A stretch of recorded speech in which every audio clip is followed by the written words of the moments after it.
This is my evaluation 7, which is looking back at your preliminary task. What do you feel you have learnt in the progression from it to the full product?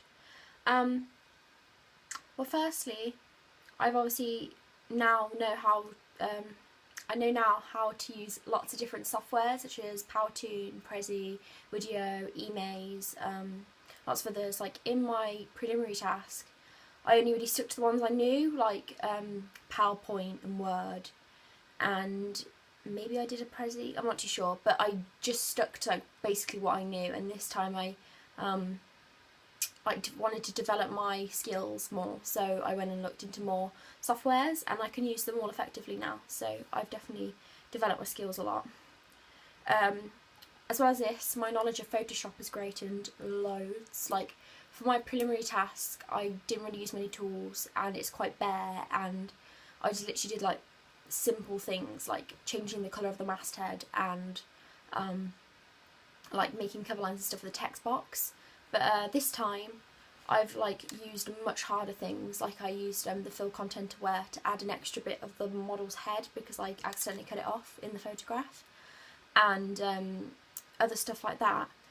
So I think because I've done these harder things, it's like developed a lot, and I didn't really know what I was doing to begin with because I forgot everything about my prelim, and then I've kind of like relearned everything, and I've got a lot better at it, so that's quite good.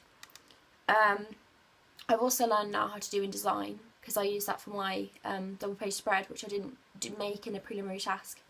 And again, I've like learned how to use all the tools. Like I merged a picture into like the background, and obviously done drop caps and stuff like that. So I've definitely like improved my skills and knowledge of how to use these softwares. I've obviously improved by learning from the mistakes I made in my preliminary. I had, like, for my preliminary task, my front cover was, people said that it looked really dark because it was like black and white and then had a really dark red on it. And so this time for Pop Magazine, I didn't want to like go into that again, so I've used lots of bright colours, and I made it really busy to make it look like a Pop Magazine, and yeah, so I improved on what I made a mistake of last time.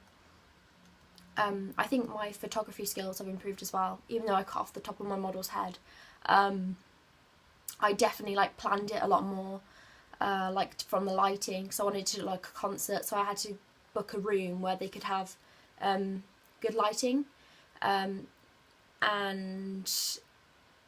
the pictures as well. Like I had to plan what I wanted for pictures before I went because people only had a certain amount of time to be there, so I needed to get them done as quick as I possibly could, and I wanted to take a lot of them, so I had the option of what I wanted to have.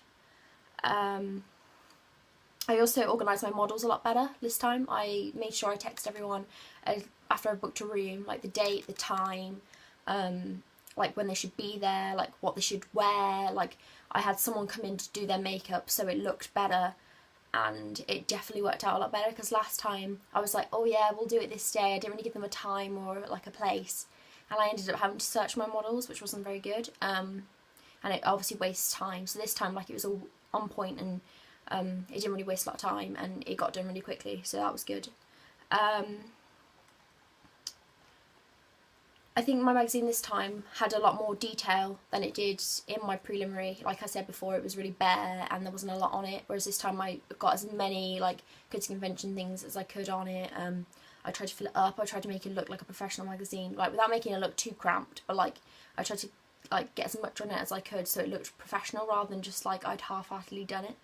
And I think my knowledge of Photoshop, after I'd experimented with it for a while, definitely then helped me improve my finished look. I think if I just stuck with what I knew before, then it wouldn't look very good, but because I like went on YouTube and I saw what other people had done through Photoshop and what you could do, then I tried that out, and then it made my magazine look loads better.